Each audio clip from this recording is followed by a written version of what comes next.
Hello students and welcome back to my channel. We are discussing questions which were asked on the 1st of February 2023 JEE Mains.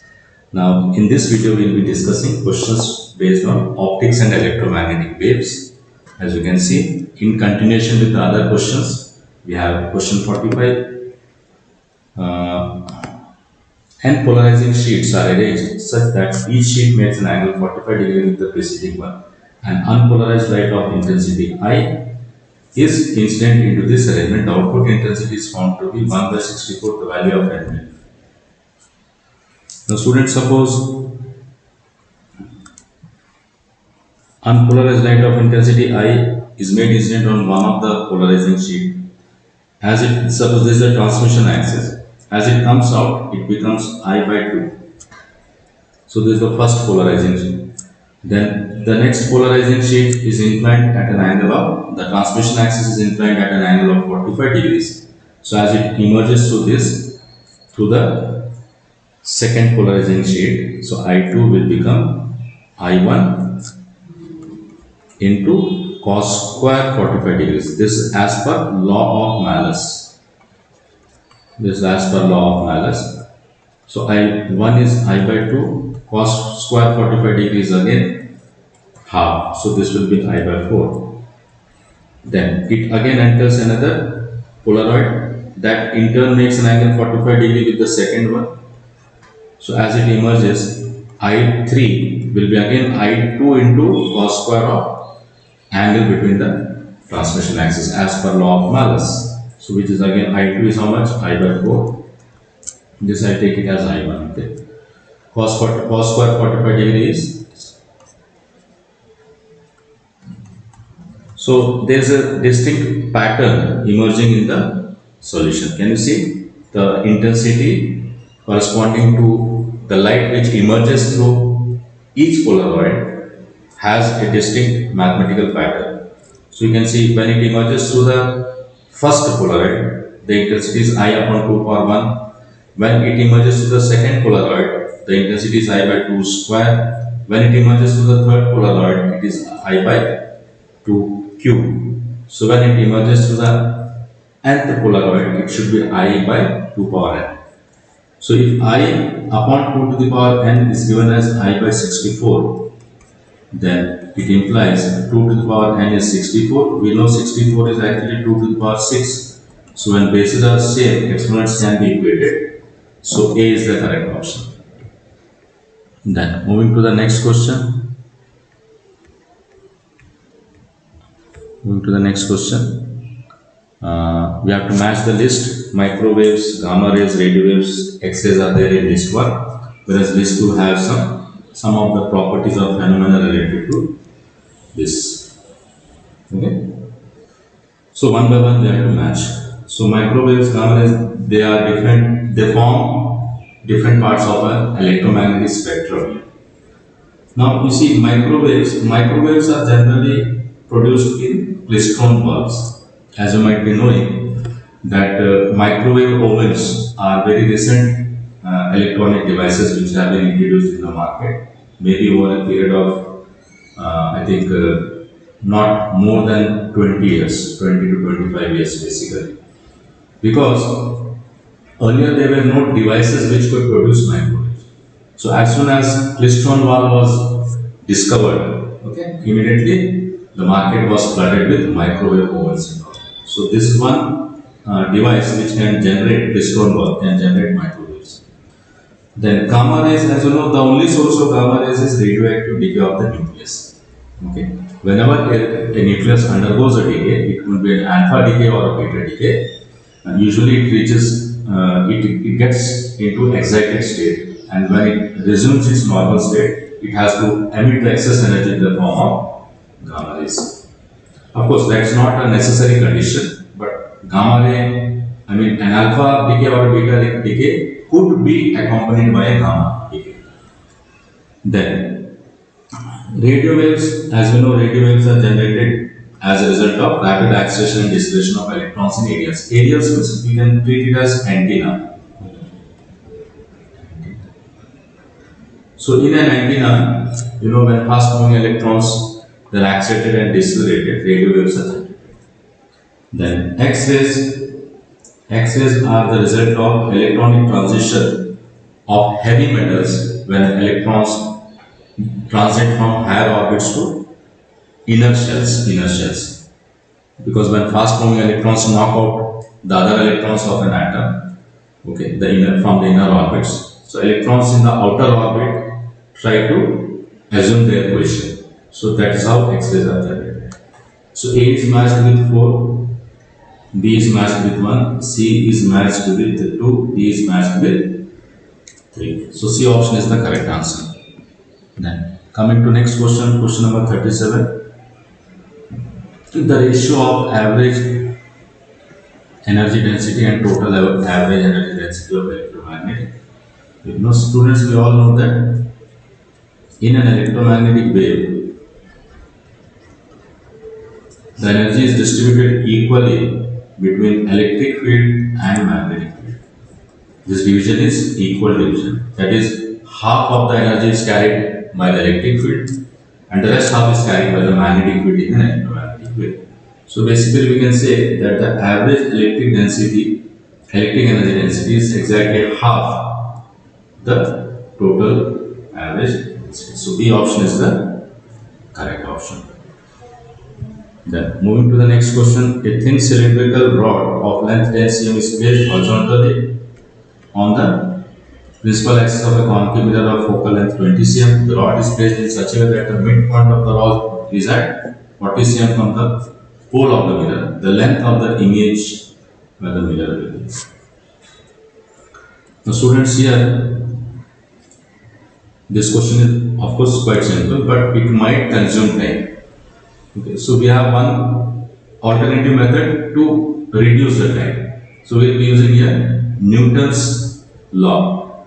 Okay, Newton's law, which will help us to evaluate the values. Let me draw the figure and understand the situation. See, this is the concave mirror. This is the pole. Now the rod is placed such a way that the midpoint of the rod is at 40 cm. So let us say 40 cm is somewhere here, and focal length is 20 cm. So F must be here. So the rod is placed like this. The length of the rod is 10 cm. This is the midpoint. So this side you have 5 cm and this side you have 5 cm. Okay. So this is how the rod has been placed. So we have to obtain the length of the image. So first we should know where is the image formed. We should know the positions of images corresponding to the object A and B, and accordingly we will decide the thing. Now Newton's law states that x1, x2 is equal to f square, where x1 and x2 are the distance of object and image measured from the focus, and f square is the focal length. Now for point A, this will be your x1.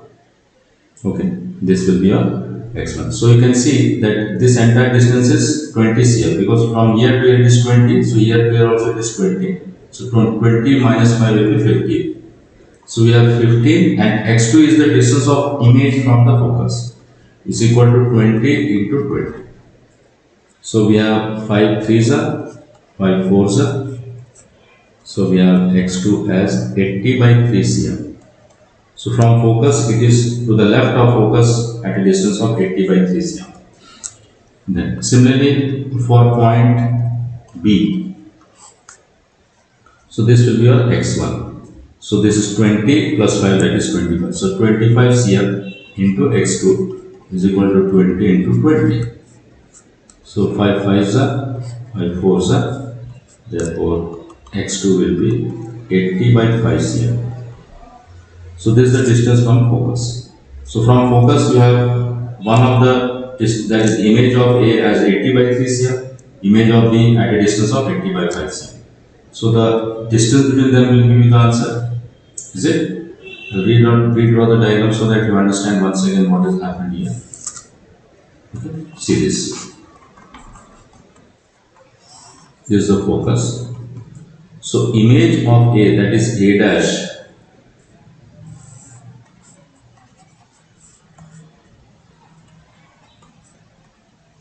I'm sorry, A dash is away, then B dash. So B dash is at a distance of 80 by 5 cm from the focus, and A dash is at a distance of 80 by 3 cm.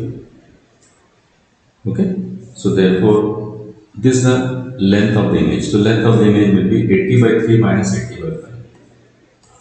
So the length of image rod, I'll write it as image rod, will be 80 by 3 minus 80 by 5 in centimeters. So if you take the LCM, you will be having LCM as 15, and here you have 2. So 5 3s are 5 1s are 5, 5 6s are. So basically we have 32 by 3 cm. So x is 32. X is 32. Yeah. Moving to the next question. The objects, two objects A and B are placed at 15 and 25 cm from the pole in front of a concave mirror having radius of curvature 40 cm. The distance between images formed by the mirror. Again we will be applying the same Newton's formula. Okay? So let us try to understand. This is a concave mirror and this is the pole, this is the focus. So radius of curvature is 40 cm. So focal length has to be half of radius of curvature, that is 20 cm. Then you have one object A at a distance 15 cm. So A must be here. So this is 15 cm from the mirror, and the other object is B, which is at a distance of 25 cm from the mirror. So both are on the two sides of the focus. We have to find the distance between the images. So again let us calculate one by one. For A, so for point A, I am writing Newton's formula.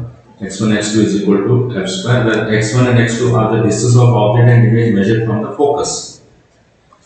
Okay, so for A, the distance is, you can see from here to here it is 20. So from 20 you deduct 15, you have 5 cm.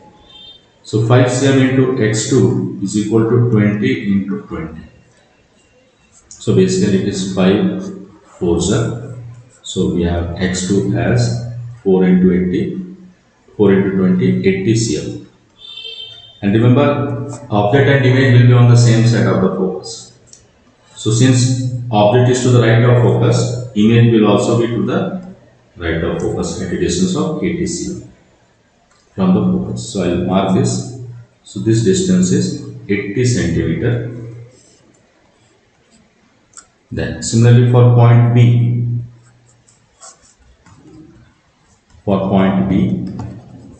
we can write again Newton's formula is x1 x2 is equal to f square. So for point B again x1 is 5 cm. 5 into x2 is equal to 20 into 20. So again x2 is 80 cm as we calculated for the previous one. But this time the difference is, you can see point B lies to the left of the focus. So automatically the image will also lie to the left of the focus at a distance of 80 cm. So somewhere here B dash at a distance of 80 cm from the focus. So what is the distance between A dash and B dash? You see 80 plus 80, that is 160 cm. So C option is the correct answer. Then moving to the next question, as shown in figure, in Young's double slit experiment, a thin plate of thickness this much and refractive index is inserted in front of slit S1. The experiment is conducted in air, you can see, and uses a monochromatic light of wavelength this much. Due to the insertion of the plate, central maxima is shifted by a distance of x beta naught, where beta naught is the fringe width before the insertion of the plate, the value of the axis. Now as you know, students, that even before the insertion of the plate, beta remains same. Okay, beta is not beta does not get changed due to the insertion of beta. Fringe width remains constant. Now we also know that there will be a shift of one fringe corresponding to a change in the path difference by 1 lambda. Listen carefully, students. The basic concept is there will be a shift in one fringe on the screen. At any point, one fringe will shift if there is a change in the path difference by 1 lambda. So first let us find the change in the path difference. So change in the path difference.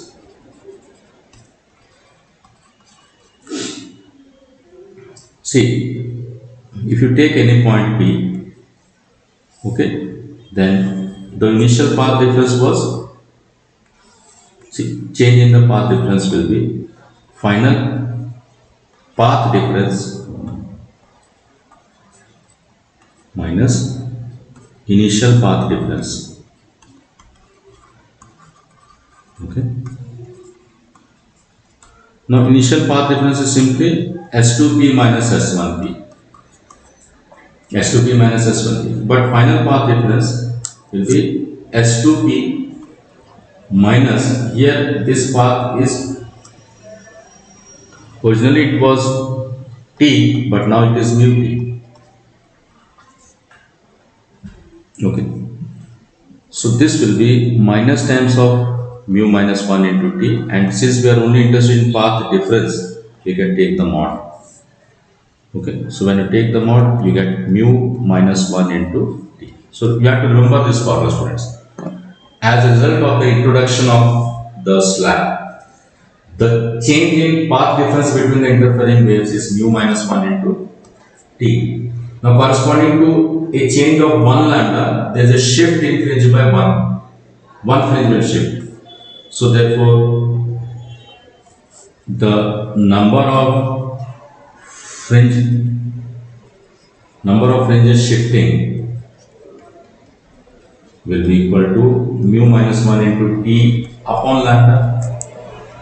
Okay. So here exactly X is the number of fringes which are shifted, because beta naught is the fringe width. So X beta naught is the number of fringes which are shifted across any point here. So I'll mark this as some other point. I'll take it as R. T is already. So mu is 1.2. 1.2 minus 1 is 0.2. Thickness is 10 micrometer. So 10 micrometer. Micro is 10 power minus 6 meter. Lambda is 500 nanometer.